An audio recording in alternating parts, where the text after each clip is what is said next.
semuanya, kembali lagi di channel YouTube aku, Krili alias Christina Lewi, mahasiswi Tata Rias dan Kecantikan Universitas Negeri Yogyakarta. Yeay! Nah, kali ini aku mau bikin Q&A yang part kedua. Tapi sebelum kalian nonton yang part kedua ini, jangan lupa ya, kalian harus nonton yang part pertama dulu. Oke, dan sebelumnya jangan lupa like, comment, and subscribe, dan share ke seluruh teman-teman kalian tuh yang pengen kuliah jurusan Tata Rias dan Kecantikan, yang kepo tentang jurusan Tata Rias dan Kecantikan, supaya mereka teredukasi dengan adanya konten ini. Oke? Yay, langsung aja kita lanjutkan Q&A yang berikutnya.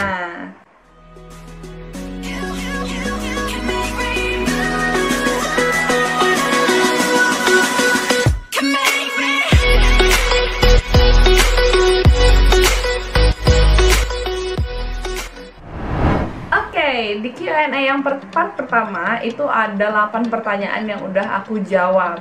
Pertanyaan selanjutnya di part kedua yang pertama yaitu, Kak, makeupnya kita harus siapin lengkap sebelum masuk kuliah nggak sih? Atau disediakan dari kampus? Nah, jadi teman-teman, awal kalian masuk itu nggak harus kok yang namanya kalian itu punya semua alat-alat make up, semua alat-alat spa, semua alat-alat dunia kecantikan. Itu nggak harus pertama kali kalian masuk atau waktu mendaftar itu harus sudah punya gitu. Itu nggak harus teman-teman. Bahkan aku sendiri pun baru punya apa sih, paling lipstick, kuas-kuas tuh dulu ada sih, cuma beberapa doang yang yang biasa kita pakai gitu lah, kayak kuas blush on apa segala macem gitu. Nah, terus dari kampus itu sebenarnya disediakan, cuma kalau di kampus itu dia itu seadanya, jadi kayak paletan banyak sih sebenarnya, cuman kan mahasiswi Tata Rias dan Kecantikan ini juga banyak orangnya. Kalau aku pribadi sih ya, rada males nunggu-nunggu, atau nanti mau misalnya nih mau pakai blush on terus taunya masih ada di temen sana, terus nanti teriak-teriak blush on di mana ya, blush on di mana ya gitu, eyeshadow di mana ya, lipstick di mana ya gitu kan, males banget gitu kan. Jadi kalau misalnya aku ada budget lebih, ada uang jajan lebih, biasanya akan aku belikan alat-alat yang belum aku punya gitu, atau kosmetik yang belum aku punya.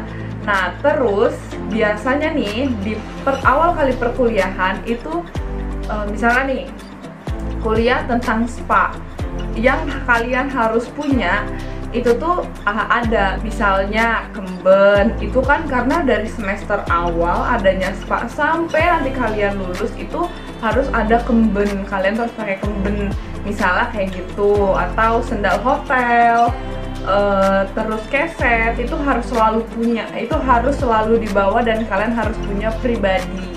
Itu kayak make up itu minimal kamu punya kuas deh. Kosmetiknya dari kampus masih ada, kalian boleh cicil satu persatu seperti itu. Alangkah baiknya kalau kamu punya sendiri.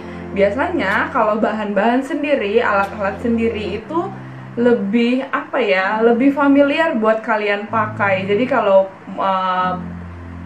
misalnya kalau mau pakai lipstick ya langsung tahu lipstick itu yang mana, tempatnya gimana, bla segala macam. Paham ya maksudku ya? Oke, pertanyaan selanjutnya. Oke, kita lanjut ke pertanyaan berikutnya. Ya ampun, di pertanyaan ini aku terharu. Ternyata kalian menjudge mahasiswi Tata Rias dan Kecantikan sebegitunya. Jadi pertanyaan itu, Kak, aku pengen masuk jurusan Tata Rias dan Kecantikan, tapi badanku kecil, cuma 150 cm. Bisa nggak sih masuk jurusan Tata Rias dan Kecantikan? Karena aku berpikir jurusan Tata Rias dan Kecantikan itu harus cantik dan ideal. Kamu jangan kayak begitu, cantik. Enggak, jurusan Tata Rias dan Kecantikan itu nggak harus punya badan tinggi, mukanya cantik, apa segala macam. Tapi yang kita lihat itu skill. Gimana sih kamu bikin alis? Gimana sih kamu mijit-mijit? Nah, yang sebenarnya ya, yang paling penting itu di video-video sebelumnya aku udah bikin tuh. Dari mahasiswi tata rias dan kecantikan itu yang paling penting bukan kondisi fisik. Oke, tapi kalau menurut aku yang paling penting itu adalah mental dan juga kondisi tubuh kamu tuh harus tetap fit. Kita tuh bisa hari ini kuliah tentang pengantin, ya kan? Besoknya lagi pijit-pijit orang spa, besoknya lagi apa, itu yang paling penting buat kamu persiapin di dunia tata rias dan kecantikan. Jangan sampai kaget, jangan nanti waktu udah masuk terus ngeluh, capek banget begini apa segala macam. Aku sudah memperingatkan dari awal ya cantik. Aku juga udah bilang kok di video-video sebelumnya, ada kakak tingkat aku yang dia tulim bisa masuk ke tata rias dan kecantikan seperti itu. Jadi sebenarnya nggak ada batasan sih untuk masuk dunia tata rias dan kecantikan, cuman gimana cara kita pinter-pinter aja deh ngasah skill, potensi kita tuh digali terus jangan malas belajar. Itu aja sih kuncinya. Oke, semangat buat yang mau masuk dunia tata rias. Oke, pertanyaan selanjutnya. Ini banyak banget yang nge-DM aku.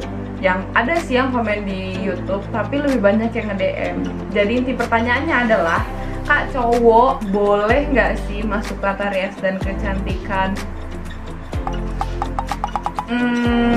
Sebenarnya boleh sih masuk dunia tata rias dan kecantikan, karena yang aku inget ya di tahun 2010 itu ada kakak tingkatku yang cowok satu orang. Seingatku ya, dosenku tuh pernah cerita pernah ada, tapi itu tuh kayak jadinya gak enak gitu sih dia. Soalnya jurusan tata rias dan kecantikan kan bukan cuman makeup-makeupan aja. Itu tuh kita ada spa. Nah, kalau spa itu kita kan semua harus dalam kondisi terbuka gitu kan. Jadi dia itu selalu diasingkan. Yang kalau kita wanita ini praktek langsung ke orang, tapi kalau cowok itu prakteknya ke boneka, seperti itu.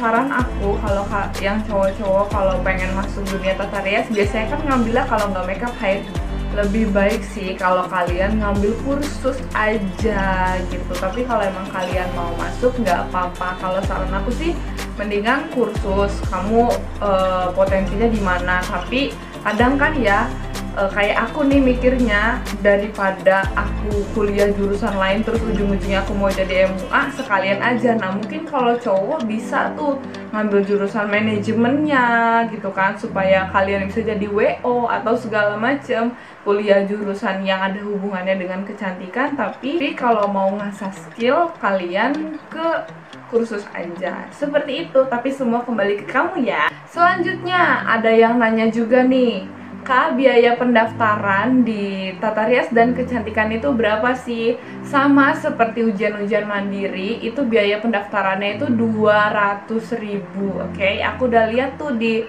websitenya UNY, penerimaan mahasiswa baru UNY itu biaya pendaftaran itu hanya 200.000 aja. Nah, nanti aku mau bikin konten selanjutnya tentang biaya pengeluaran selama masuk kuliah jurusan tata rias dan kecantikan. Makanya jangan lupa di subscribe biar gak ketinggalan sama channelnya. Oke, pertanyaan selanjutnya. Ini pertanyaan banyak banget yang nanyain, Kak, masuk lewat UTBK bisa nggak sih? Jawabannya itu bisa. Tadinya awalnya aku, karena di zamanku tuh nggak ada UTBK, jadi aku kira UTBK itu kayak ada SNM, ada SBM, ada UTBK, ada ini. Ternyata UTBK itu nilai dari SBMPTN, dan aku baru tahu banget. Dan waktu aku buka di website penerimaan mahasiswa baru, ada salah satunya itu jalur UTBK gitu, seleksi mandirinya. Dan ada banyak banget jalur di mandirinya UNY. Dan aku juga mau bikin video tentang seleksi mandiri di Universitas Negeri Yogyakarta. Lagi-lagi jangan lupa di subscribe, pokoknya jangan lupa di subscribe, oke?